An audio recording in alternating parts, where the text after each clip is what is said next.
The JHR CAJ Emerging Indigenous Journalist Award recognizes exemplary journalism in any format published or broadcast in Canadian media by a First Nations, Métis, or Inuit journalist in the first 5 years of her or his career.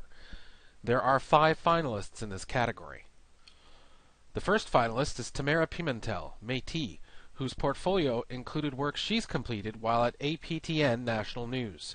Entries included work on housing, justice, and opioid addiction within reserve communities.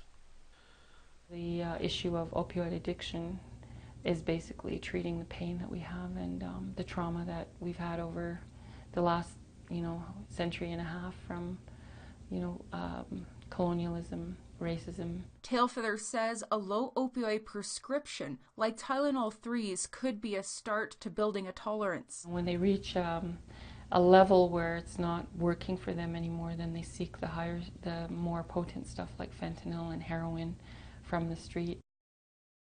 The next finalist is Nick Maloney, Wolastoqua of Woodstock First Nation, New Brunswick, whose entry included items published and broadcast through CBC News. His entry included a live Facebook Q&A from a boat covering a protest, a look at the Mi'kmaq Jingle Sisters, and time spent with an artistic interpretation of missing and murdered Indigenous women and girls. All of us have a responsibility to care for our non-Indigenous and Indigenous sisters. We see for the ones who can't see. We hear for the ones who don't hear. We smell the medicines for the ones who don't smell that anymore. We speak for the ones who have no more voice. We feel emotions for the ones who no longer feel.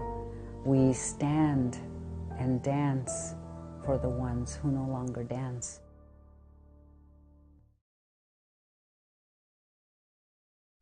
The third finalist is Kyle Edwards, an Anishinaabe of the Ebb and Flow First Nation, who submitted work he's completed for Maclean's magazine. His portfolio included writing about the challenges facing Indigenous police services, such as the Anishinaabe Nation, the fallout of the verdict in the death of Colton Boushie and how it exposed a battleground, a visit to those who continue to live in flood-prone communities, a look at the RCMP's training of canine units to detect fentanyl, and a dive into how fraudsters complete a Bitcoin ransom. Our fourth finalist is Emily Gilpin, of Saulteaux Cree and Métis descent and a member of the Métis Nation of Ontario, who continues to lead the National Observer series First Nations Forward. This is the second year Gilpin has been nominated for this award.